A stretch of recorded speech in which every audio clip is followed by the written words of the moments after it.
Seremoni wana jemeke kori ne yuka khop njal git ma khop ambul le ret ngon imam lam bo hadi kan aju bali ngati kan Allahumma salli wa sallim ala sayyidina wa nabiyina maulana Muhammadin wa sallim taslima alhamdulillahi rabbil alamin arrahmanir rahim maliki yawmiddin إياك نعبد وإياك نستعين اهدنا الصراط المستقيم صراط الذين أنعمت عليهم غير المغضوب عليهم ولا الضالين ربنا تقبل منا إنك أنت السميع العليم وتب علينا يا مولانا إنك أنت التواب الرحيم اللهم بحولك وقوتك إنه لا حول ولا قوة إلا بك يا أرحم الراحمين يا رب العالمين ربنا آتنا في الدنيا حسنة وفي الآخرة حسنة وقنا عذاب النار ربنا لا تزغ قلوبنا بعد إذ هديتنا وهب لنا من لدنك رحمة إنك أنت الوهاب سبحان ربك رب العزة عما يصفون وسلام على المرسلين والحمد لله رب العالمين. Richard à Monique, le porteur de projet. Monique. À tout Elika. On a fait de nombreux essais avec Elika qui n'ont pas abouti réellement. Et le projet a vraiment démarré au mois de septembre l'année dernière où elles ont récolté 50 kilos d'indigo et elles ont gardé un dynamisme pendant un an. Et quand elles ont été prêtes, j'ai cherché un formateur parce qu'au Sénégal, il n'y en avait pas de formateur en teinture à l'indigo, enfin l'indigo naturel. Il y a toujours David vous expliquera tout ça plus précisément. Et donc j'ai eu la chance de tomber sur David. Le hasard a fait que je suis tombée sans le connaître, par le biais d'internet, sur un très bon formateur, pédagogue, et ça s'est très très bien passé. Et j'espère que ce projet va continuer. Et ça sera un très bon revenu pour les femmes et les hommes et les personnes handicapées qui adhèrent à ce projet. Je passe à David.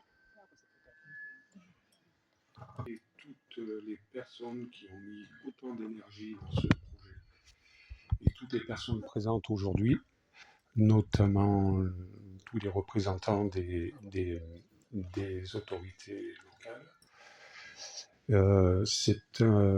Ça a été vraiment un grand plaisir de partager mon savoir avec toutes ces personnes parce qu'il y a une réelle volonté, une dynamique extraordinaire dans ce projet. J'ai vu des artistes qui se sont révélés là, des personnes qui ont beaucoup de talent, qui ont beaucoup de persévérance, et c'est vraiment extraordinaire, tout simplement extraordinaire. J'en suis très ému. Ça a été vraiment un plaisir de découvrir le Sénégal. Pour moi, le Sénégal était une première. Et Niodior, je crois que je ne pouvais pas mieux tomber pour découvrir le Sénégal. C'est un endroit extraordinaire, une population vraiment extraordinaire. J'ai eu des sourires, des échanges avec des gens, de la population vraiment magnifique. Donc je remercie absolument tout le monde et vraiment toutes les personnes qui œuvrent à ce projet et qui vont soutenir ce projet par la suite, notamment Voiles sans frontières qui a fait beaucoup de travail. Et écoutez, je suis vraiment très très heureux d'avoir participé et d'avoir permis à toutes ces personnes de pouvoir œuvrer dans le domaine de l'indigo, qui est un domaine, l'indigo naturel, qui effectivement, d'après mes recherches dans le cadre de l'archéologie expérimentale, a totalement disparu au Sénégal depuis très longtemps. Et je tiens à préciser que ce projet est le premier projet qui fait renaître l'indigo naturel au Sénégal de manière traditionnelle. Et vraiment, c'est extraordinaire. Je dis un grand bravo encore une fois à tout le monde. Merci beaucoup.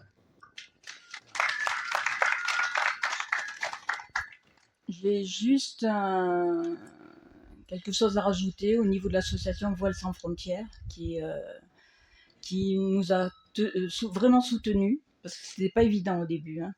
On savait pas si ça allait marcher, pas marcher. Et puis, donc, remercier aussi l'association Voiles sans frontières. Et c'est quand même un petit peu grâce à toutes ces femmes et ces hommes qui ont adhéré et que ce projet a pu prendre forme.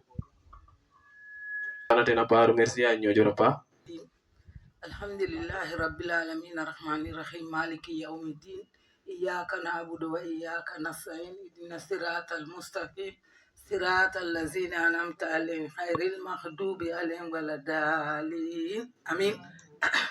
Assalamu alaikum wa rahmatullah. Ami simnanu ida isiminne itam asobokino kinna dal fatal kay layka meni tam njumanga anu basana inokin mote do adama mote ingarano nyuri rewre na sati fane fi asil ke ndimna fi gorwe ngek na denita nje hayya karim mak no yando naga ten garu asobida in andiran immo fammo bote sobida in iya kara njiri nyoten ngeda itam njiri nyo garanga ino fopi mbay no njiri nyo no faro ya fa barke no tuler nuka imebet na meni tam yasam roha yonin fa in no faro fa barke no tuler are wenyo joranje ndevre wano naga itam re wambare na mako yande la mande ndevre wano naga sonna sa honu terefna re wenyo jorwe na tolluke wen jallel ke weno mahole wena jerfane re we aji aten wa ando naga andi madim basil ka ando naga andi kapendef mba hani akode ndara dole maye tole amba honje wa mako ina den terefne no heke garna men ino ngeda nyano tenitam pour asil ke in ngeda na itam asil ke in batna na sati fanendet na yasam ro fadna den fajam yasam ateta yoba kata yob nu de nyal na yasam de ngat foten rewanyo joritam jehena ando naga muftirano ha ma ko ina den la monuna ho ha kollate ban buho onuna ho ha imara ate ban buho bo ma le fa wawsa kon kena je ngare numbara mbaho ngeno nget wa ma ko ina nun to mojatira refaref men lamde mbodu in na dole fane inje hedara imba hedara ande dara koningi ngawa ngarna mako ida in hani sikten nalika ino nje odayo mak no kino e ke garna men do nje ya karno ten ino ndona na ko ini tam ndona basil ke ina ndo naga andi kapendef yasam jamma min men jamma sah men wodara men sutura ref men fa bato ni nyaka yasam terefi gil fakata yasam ibdi sagola in atolluke yasam dembarke basil ke yasam dembarke gorwe in yasam roci den jam ci den ka de bisitna in. Assalamu alaikum wa rahmatullah. Président des handicapés, Koseri.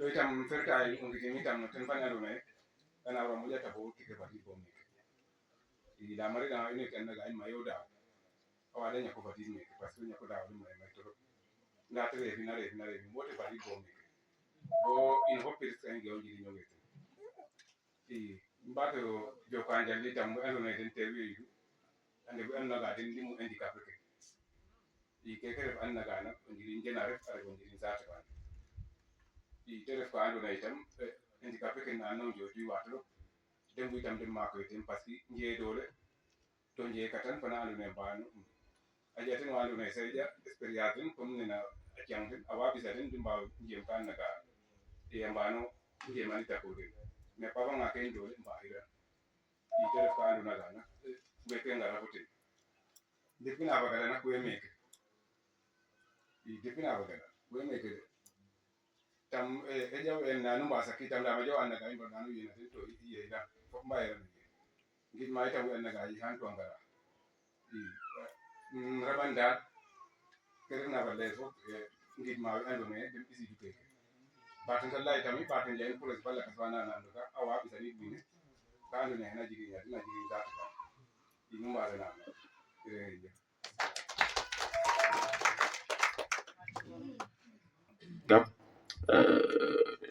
Bon, de leurs problèmes en quelque sorte, bon, et essayer de conscientiser juste pour le développement du village et le développement de tout un chacun. Donc, c'est un petit résumé de ce qu'il vient de dire. Donc, il était le représentant des personnes en état d'handicap. Donc, après ça, nous allons appeler la présidente du GIE, Nalika.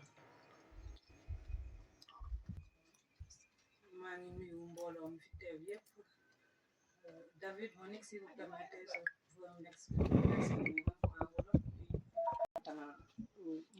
sous-préfet, agent de l'élevage Sissoko ak monsieur Sodji service de pêche di nuyu aussi mbooloo mi yëpp. Samay propos nag dama koy commencer ci ay remerciements. D'abord damay commencer remercier waa Voile sans frontières, plus particulièrement Monique mi nga xam ne depuis 2016 mu ngi topp projet 2015 mu ngi topp projet bi man ak moom ak Alimatou Sarr yal na ko yàlla yërëm te xaare ko aljana di ñaan ku ne may ko ñaan yàlla oyofal suuf ci kawam. Di ci teg aussi David mi nga xam ne dans 15 jours amul benn repos benn dimanche sa julli ko pour jàppale ñu mun teinture indigo te teinture bi non seulement day participer ci autonomisation des femmes mais dafa nekk tradition boo xam ne dafa réeroon parce que dañ ko doon pratiquer fii mais demoon na ba technique bi kenn xamatu ko parce que ñi ko doon def ñëpp yàlla wàññi na leen. Donc ñu leen di gërëm ci loolu di tendre ñëpp loxo nag ngeen baal ma nag olof bi setul foog ma ciy jaxase français di population bi yëpp vraiment pour affaire bi gën a yaatu mu am continuité parce que ñun suñu jot bariwul donc ñu ngi surtout jeunes yi ndax tradition bi des continuer comme ça li nga xam ne moo ñu dal bum ñu dalati ndax loo xam ne sa cosaan la ba ñeneen ñëw di la ko jàngal xaw na doy waar mais ñu ngi sant yàlla comme ñëwaat nañ ñu ngi ñaan daal ñëpp ñëw jàpp ci projet bi pour mu jëm kanam aussi dina jëriñ ñëpp si kanam parce que peut-être mun na wàññi coono yenn jigéen ñi surtout ñi nga xam ne dem nañ bay jël âge mënatuñu dem ci géej yooyu. maa ngi remercier ñëpp kontaan ñëpp di remercier aussi sama équipe ndax xam naa ne buñ egsee fii ñoom la man bariwuma jot toujours damay bouger maa ngi ci yeneen waaye su ma fi nekkul dañuy assurer muy arrosage muy kii bi kayit bi ak yëpp lépp lu ñu war a def daal su ma fi nekkul dañ koy def. di remercier aussi ay membres yu bari Voile sans frontières ku ci mel ni Adi ak Lor ñëw nañ fii daaw ci mois de septembre. jàpp bi ñu sasee ne il faut ñu am 50 kilogrammes pour ñu mun a def formation bi ñëw nañ jàpp si ak voilier yu bari yoo xam ne dañ fi jaar ñu ngi remercier ñëpp. Si vous le permettez je vais parler un peu en français pour remercier Monique le porteur de projet vraiment qui n'a ménagé aucun effort depuis 2015 jusqu'à présent pour la bonne réussite de ce projet. Ainsi que monsieur David aussi qui dans 15 jours n'a pris aucun repos pour nous inculquer non seulement un savoir qui pourra nous aider à l'autonomisation des femmes, mais aussi qui va faire renaître une tradition qui était déjà disparue dans ce village. Merci à tout le monde. Merci beaucoup. Jërëjëf. Namen fop salamu alaikum we tewna meke simna kilifa ke hatuna na représentant imam représentant chef de village représentant sous-préfet fa maire fane fi kilifa ke tewna men fop bo rewe ino no tim parede pour layna mofa keke donc ref ka betna in mais juste dak refet luy wa mosan wa ke fokat na in ten ref formation fane ke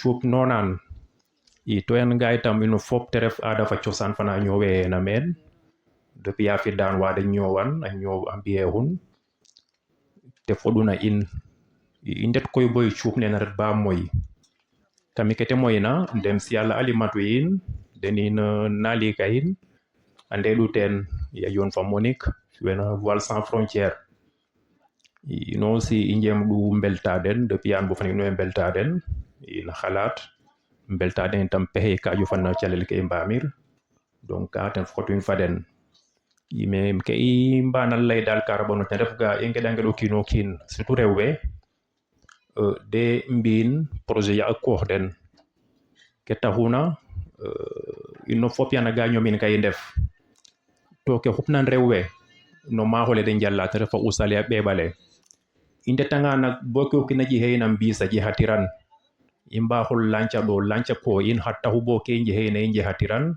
est ce que wine den ku padu pañke fi tufa ke fi pañke na ñape ni pañke fi tufa ke antene banje mo lako banje mo moya in kama sareke donc ka hajianga il faut qu'il ñap ciale lakas ka ando naga te na remplace ka usale fa be bale ka hanak waye wat carrément lam ken na ciosan ina fo usfa be mais il faut qu'il ñap na jer fane itam kana accompagner manam ciale lakas ka naga te na bukuno mbokata anu naga ma hole ñaajange rek imbaxa nsak tonka ten ref nañ cuup ne ke naga ciosan fa ada rew do ñowe hel to nu mbuhin inin fan nu fo mbuino bato ñowanit i kama ñowana la mbuno bato ñowanit itam koy e refe kana yopka parce que on a commencé à ngi yoba i leg itam te sof na kidi wine leg te xef no na kidi wine mais o fane ref na ten na no gima ke refona al mew jo faw fet fall lakra te ref ke ken commencé na nene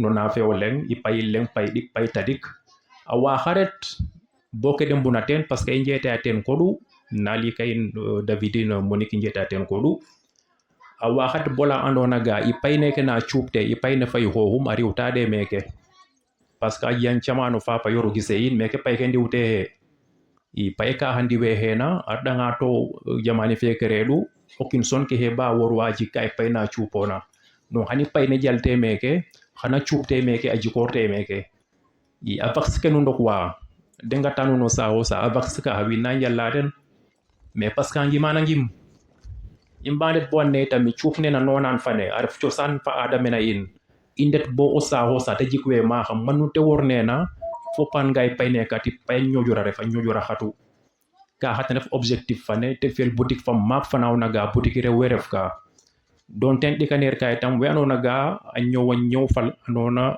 lago mi sax nay mo bolem ga handicap a jehu parce que onana nga handicap refe njerne no kino he mi sika masiga handicap ni yif no kina ref yif na jeha handicap parce que kino le mega jeje handicap la mo bawele walo jafole wala njerne jehu na te nanna asuba kay yif le wana jal mi men kere sa mo foppe sa moto yifum kene manjal yif smbara no jal donc handicap refate njerno kin handicap yif no kina ref yifle bu werna xalat yifle bu werna jall yifle bu werna avancer pour mi o waxo yerma wari lem ga handicap a jehu moy anona ga njerne so ma dayu to yifu ma njalla yifu ma nyaaja o ha dara tus manke ran parce que win we men xanne i payne ko coanga na den we fa bayat dina ca fadak den mais payne ke mbara non ciup o kune men xanne i mboga bayum fa ca fum kat mba he déplacer may yifum fa pehe yum an cian bodo ciupi payne ke donc ta handicap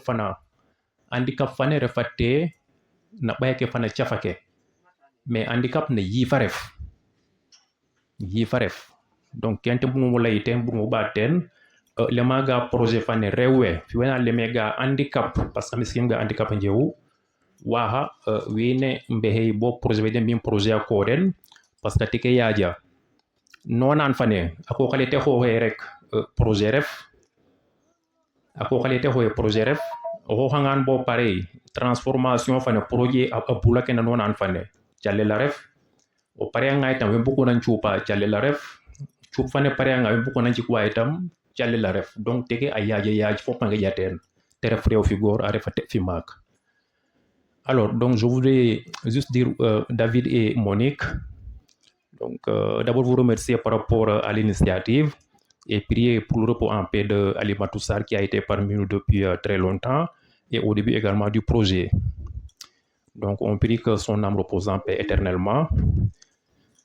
Et pour résumer, je disais juste tout à l'heure que le projet, c'est quelque chose que vous avez initié, mais dans le passé, un passé un peu très lointain, nos populations, surtout les grandes dames, alors on fait ce qu'on appelle la teinte de nonan. Et la teinte de nonan, c'était une façon de transformer le pain traditionnel avec une plante naturelle qu'on appelle le thym que vous connaissez très bien, mais de façon naturelle. Donc, ce n'était pas en fait la teinture chimique. Donc, c'est très naturel. Et ça répond également aux normes environnementales. Donc, c'est pourquoi d'abord, nous, en tant qu'environnementalistes et aussi agents de développement au niveau local, nous avons bien magnifié le projet. Autre chose également, c'est un projet qui vient accompagner les dames et les personnes à mobilité réduite. Parce que quand on parle aussi aujourd'hui de la population Nyominka que nous sommes, nous vivons naturellement des produits de la mer. Nous vivons d'activités qui sont liées à la mer. Donc aujourd'hui, les femmes qui sont ici présentes vivent du ramassage des arches, des escargots et aussi de l'exploitation des huîtres. Mais nous avons constaté que depuis quelque temps, alors la production en fait de produits halieutiques a une tendance baissière, c'est-à-dire que c'est à la baisse. Il faut se poser le pourquoi. Est-ce que c'est par rapport à l'effet des changements climatiques? Est-ce que c'est parce que la population a augmenté? Est-ce que c'est parce que, par exemple, les produits, sinon les espèces sont en état de disparition? On ne sait pas, on se pose tas de questions. Maintenant, au-delà de tout cela, il faudrait, nous, en tant que, par exemple, population Nyominka qui vit de la pêche de façon globale avec un grand P, il faudrait que nous-mêmes, on pense, par exemple, à d'autres activités alternatives, comme le maraîchage, comme la teinture. La teinture, c'est un projet, en fait, qu'on peut, par exemple, saluer. Pourquoi? Parce que d'abord, ça englobe une partie agriculture qui est l'exploitation du nonan. Après l'exploitation du nonan, il faut passer à la transformation des feuilles en boules. Et après la transformation, par exemple, de ces boules, on passe à l'étape de la teinture. Et moi, je suis très optimiste parce que peut-être dans l'avenir, au lieu d'aller acheter le pain hors du territoire, en fait, de la localité, on pourra même appeler en fait à des tisserands qui seront logés ici, qui resteront sur place, qui pourront par exemple tisser le pain traditionnel, et après on n'aura plus besoin d'aller acheter le pain ailleurs. Donc ça sera en fait une source de revenus financière pour la population locale. Vient après la teinture, viendra après par exemple une grande boutique dédiée aux produits nonan, et pourquoi pas même une marque de fabrique qu'on aura appelée la marque nonan, sinon le pain nonan, qu'on va commercialiser un peu partout au Sénégal, un peu partout par exemple dans le monde, n'est-ce pas? Alors c'était ça mes propos, et la deuxième partie c'était par rapport aux personnes à mobilité réduite. Moi en fait j'ai pas l'habitude de les appeler des personnes handicapées, parce que l'handicap c'est pas par rapport à la mobilité, c'est pas par rapport par exemple aux membres du corps, mais l'handicap c'est par rapport, si vous voulez, à la mentalité, c'est également par rapport, si vous voulez, à l'état d'esprit de la personne. Une personne handicapée, c'est une personne qui est limitée intellectuellement. Parce que si on n'a pas, par exemple, si on a la paresse de travailler intellectuellement, si on a la paresse de faire bouger, par exemple, son cerveau, entre guillemets, alors là, on est handicapé. Mais si on est, par exemple, juste privé de nos mains, de nos pieds, d'une partie de notre corps, là, on n'est pas handicapé, mais on est une personne à mobilité réduite.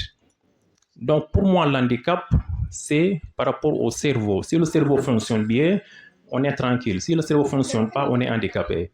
Je vous remercie et vous encourage donc, par rapport à ce projet. Merci. Je vous salue avec tout le raffinement qu'exige la courtoisie Nyominka. Je ne m'attendais pas à prendre la parole. J'étais juste invité. Je ne suis pas venu au nom de Je suis Nyodior, que je dirige vraiment. C'est la plateforme qui représente tous les fils, qui regroupe autant pour moi tous les fils du village. Je suis venu en mon nom propre.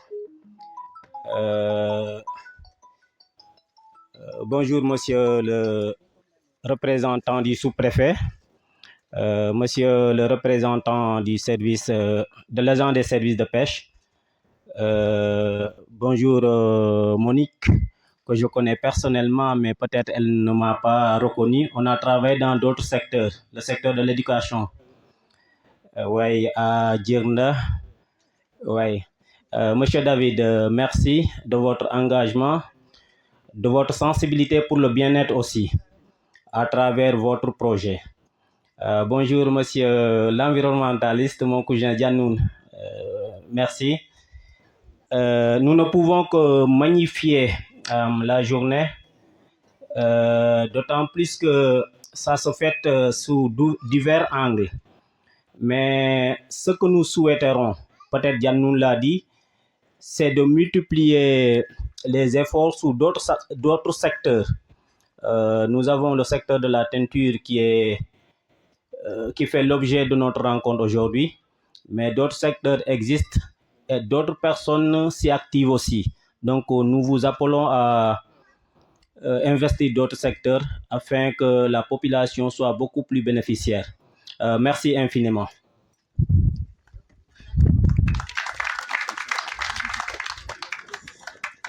Mama ngi jaar ñëpp ku ci nekk ci turam ak ci santam di leen wàcce seen wàccuwaay bu baax a baax man nag ndawalu kii laa quoi président CPDD mais en même temps maa nekk chef de service de pêche yaakaar naa ne lu ma fa waroon a wax yëpp sama naataangoo yi wax nañu lépp lu mel ni ku mel ni Janoon Sarr Janoon Faye su la ñu ne loolu waaye am solo loolu mel ni activité alternative de ce fait que du ma fi nekk représentant sous-préfet ne fi ba man may yëkkatu kàddu parce que ñun yerew ñu noonu mais nag juste rek lu ma ci yokk leen waaye kese la mooy ñoom ci du David ak ñoom Monique ñoo ngi def liggéey bu mucc ayib balaa ma yokk tuuti rek bëgg naa yéen waaye ñëpp ak ngeen daal leen tàccul quoi.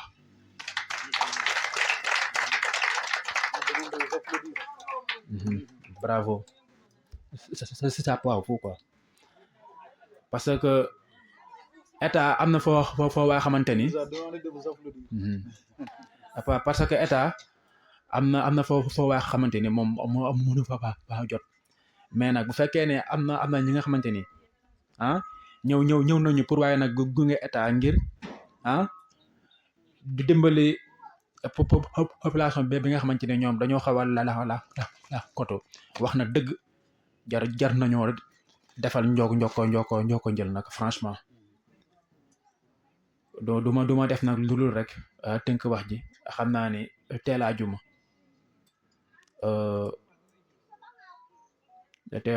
te waaye nag luñ fa war a wax bari na trop jërëjëf maa ngi leen di sant maa ngi leen di gërëm macha Allah.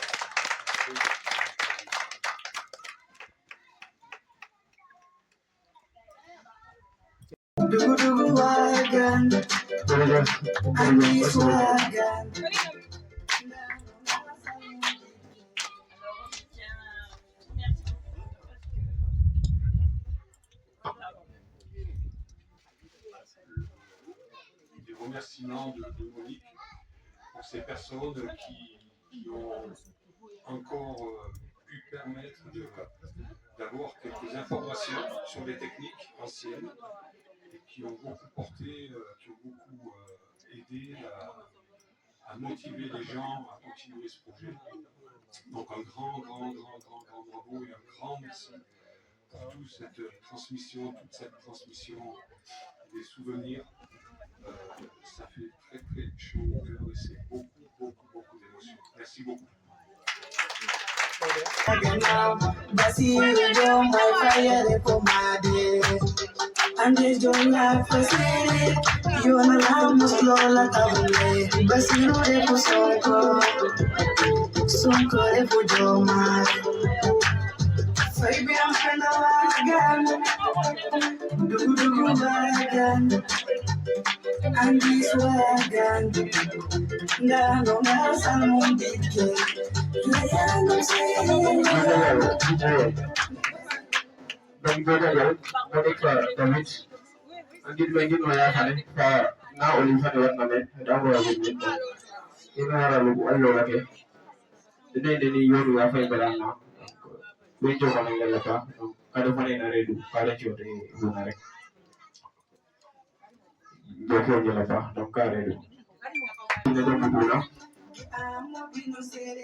Assalamu alaikum mbooloo fa ne du mbaa sax tamba ne jang na agoda drop ibuda mbo pato jam tamba la kasne ko imga na wai ke chalel ka gelde na ref pour bon présenter lu démontrer lu ga chalel ke be ka yokna i mamu il faut bato lay ma chalel ke be chalel yo lam dia be ke tamba lo janga ten apare yang ane te ni ano osopin ano supin ano hoji na fo bio kese te dire bo fe o garanga kuro supin garanga supale awajam ko maximum 30 minutes ko de be channel ka yokna ko ikende sen dina me te tenda ko rare ko wahu ne te dina ne no tapole na koromba ko chabero ambimbay ko rawaru da ko tambe permete da nai imba no got bati no got deten nan te warna nan ko moes nana ingaranga illanti ino ko indi nam amusan chale me ande ti mali ngare bara numba sene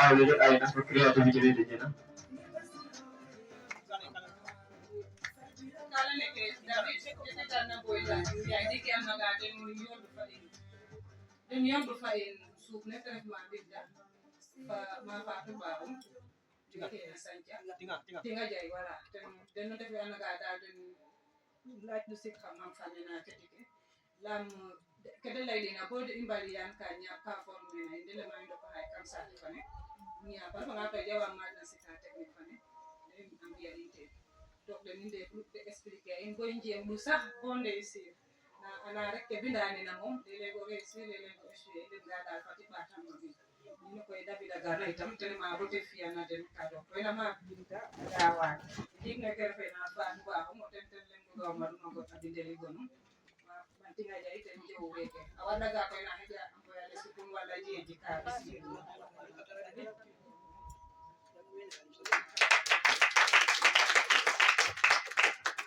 Oui, j'ai voulu aussi rendre hommage à Fatou Baron qui visiblement a été aussi beaucoup une source d'information, une source de souvenirs, ce qu'on appelle ces mémoires vivantes, ce que moi j'appelle des mémoires vivantes, des personnes qui portent encore la mémoire des anciens, des anciennes traditions, des savoir-faire.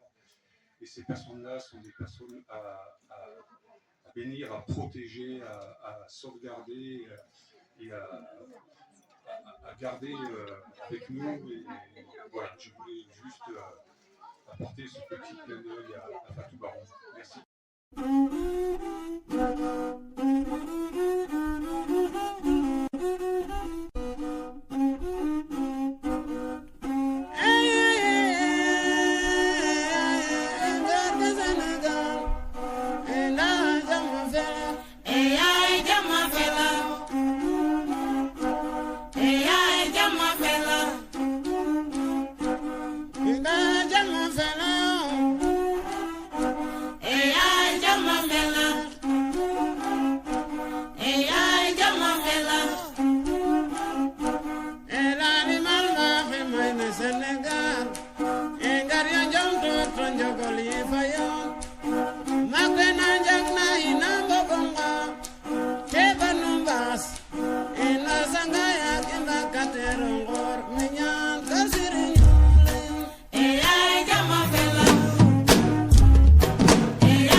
yang garai kuntanung apa garai ya udah wajib na barda bahangor naman ganan ako yung ganas ako kin gasate kan dong gam kuntan apa kuntan lagi bertahan mi kali beritarik bertahan lagi ka pada nagatin na ria dua we api apa den ko mo ni kawaja ang asma kanite bisa ni la hindi ko pa niya pa no na minyade ko beta ko lingi ni hati Morano unan bilan dia kadang.